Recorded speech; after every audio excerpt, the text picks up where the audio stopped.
Doctor Mohammad ইউনূসকে নিয়ে নানা রকমের মন্তব্য করেছেন মাহমুদুর রহমান মান্না, সাবেক ডাকসু ভিপি এবং নাগরিক ঐক্যের সভাপতি। মন্তব্যগুলি খুবই পজিটিভ। প্রথম আলো শিরোনামও করেছে, বলেছে যে কেউ কেউ অধ্যাপক ইউনূসকে জোর করে 5 বছর ক্ষমতায় রাখতে চান। তো কি বলেছেন আসলে? বলছেন যে অন্তর্বর্তী সরকারের প্রধান উপদেষ্টা অধ্যাপক মোহাম্মদ ইউনূস একের পর এক ম্যাজিক দেখাচ্ছেন বলে মন্তব্য করেছেন নাগরিক ঐক্যের সভাপতি মাহমুদুর রহমান মান্না। তিনি বলেছেন, খুবই নির্মোহভাবে কাজ করছেন ডক্টর মোহাম্মদ ইউনূস। তার মধ্যে ক্ষমতার কোনো লোভ নেই, তিনি দেশের জন্য কাজ করতে চান। তবে তাকে দিয়ে অন্তর্বর্তী সরকারের ক্ষমতা দীর্ঘায়িত করতে চাইলে বিতর্ক তৈরি হবে। এইটা খুব গুরুত্বপূর্ণ। তবে তাকে দিয়ে অন্তর্বর্তী সরকারের ক্ষমতা দীর্ঘায়িত করতে চাইলে বিতর্ক তৈরি হবে। এই সরকার সম্ভবত মাহমুদুর রহমান মান্না বলতে চাইছেন, যদি জাতীয় সরকার হয়, তো জাতীয় সরকার যদি গঠন করা হয় তাহলে যদি দীর্ঘায়িত হয় তাহলে সমস্যা নেই। কিন্তু জাতীয় সরকার কি নির্বাচন ছাড়া হবে? সেটাও কি জনগণের ম্যান্ডেট নেওয়া হবে? এটা নিয়েও তো প্রশ্ন উঠতে পারে। আমি জানি না এই প্রশ্নের উত্তর আসলে কি হবে। মাহমুদুর রহমান মান্না বলছেন, কেউ কেউ দেখছি অধ্যাপক মোহাম্মদ ইউনূসকে জোর করে 5 বছর ক্ষমতায় রাখতে চান। কিন্তু কেন? তাহলে জোর করে না রাখতে চাইলে নির্বাচন হলে তাহলে কিসের নির্বাচন, কিভাবে নির্বাচন? উনি কোনো দল না হয় নিরপেক্ষ নির্বাচন কোথায়? আমাদের তো রাষ্ট্রপতি পদেও যদি দাঁড়াতে চান, সেখানে তো নির্বাচিত পার্লামেন্ট মেম্বাররা করেন, সরাসরি ভোটের বিধান তো নেই। তাহলে কি সরাসরি ভোটের বিধান থাকবে?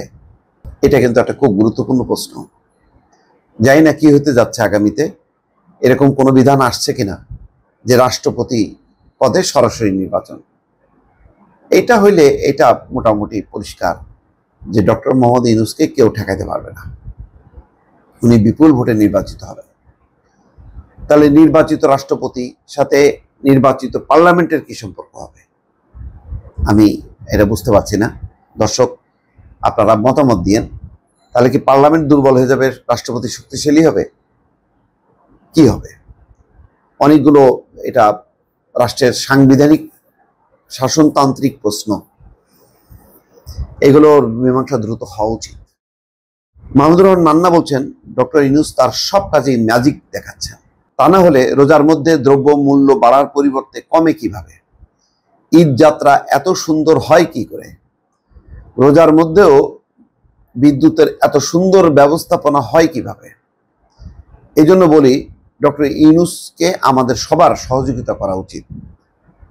মাহমুদুর রহমান মান্না বলছেন, মানুষ এই মধ্যে বুঝেছে প্রধান উপদেষ্টার মধ্যে ক্ষমতার কোনো লোভ নেই, তিনি দেশের জন্য কাজ করতে চান। আমি যতটুকু বুঝতে পারি, ডক্টর ইউনূস ভোটটা যত তাড়াতাড়ি সম্ভব দিয়ে চলে যেতে চান। কিন্তু কেউ কেউ দেখছি তাকে জোর করে 5 বছর ক্ষমতায় রাখতে চান। কিন্তু কেন? তিনি ভালো কাজ করছেন তাই যদি মনে করেন তাহলে দেশের কল্যাণে রাখতে হবে, তাহলে বিকল্প কিছু চিন্তা করেন। কেন তাকে দিয়ে ক্ষমতা দীর্ঘায়িত করে বিতর্কিত করতে হবে?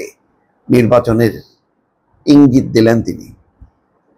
তার মানে ডক্টর মোহাম্মদ ইউনূস একটা পদে, যে কোনো একটা পদে নির্বাচন করুক, নির্বাচন করে নির্বাচিত হয়ে ম্যান্ডেট নিয়ে ক্ষমতায় আসুক। দেশ কি আসলে সেই দিকেই যাচ্ছে? অনেক প্রশ্ন আছে, অনেক ইঙ্গিত আছে। মাহমুদুর রহমান মান্না কি সেই দিকে ইঙ্গিত করলেন? রাষ্ট্রীয় মূলনীতি প্রসঙ্গে মাহমুদুর রহমান মান্না বলেন, এটা নিয়ে বিতর্ক চলতে থাকুক, আমাদের ভিন্ন মতকে ধারণ করতে হবে, ভিন্ন মতকে কথা বলার সুযোগ দিতে হবে। রাষ্ট্রীয় মূলনীতি নিয়ে সংস্কার কমিশনের প্রস্তাবের সঙ্গে আমি একমত নই, সংস্কার কমিশনের শতাধিক প্রস্তাবের সঙ্গেই নাগরিক ঐক্য একমত নয়। মান্না বলছেন, রাষ্ট্রের তো কোনো ধর্মের পক্ষে থাকার কথা নাই, কিন্তু আপনি যদি রাষ্ট্রকে ধর্ম থেকে আলাদা করতে চান তাহলে তো কেউ কেউ ধর্ম বিরোধিতা প্রশ্ন তুলবে। এই জায়গায় বহুত্ববাদ একটা ভালো ভূমিকা রাখতে পারে।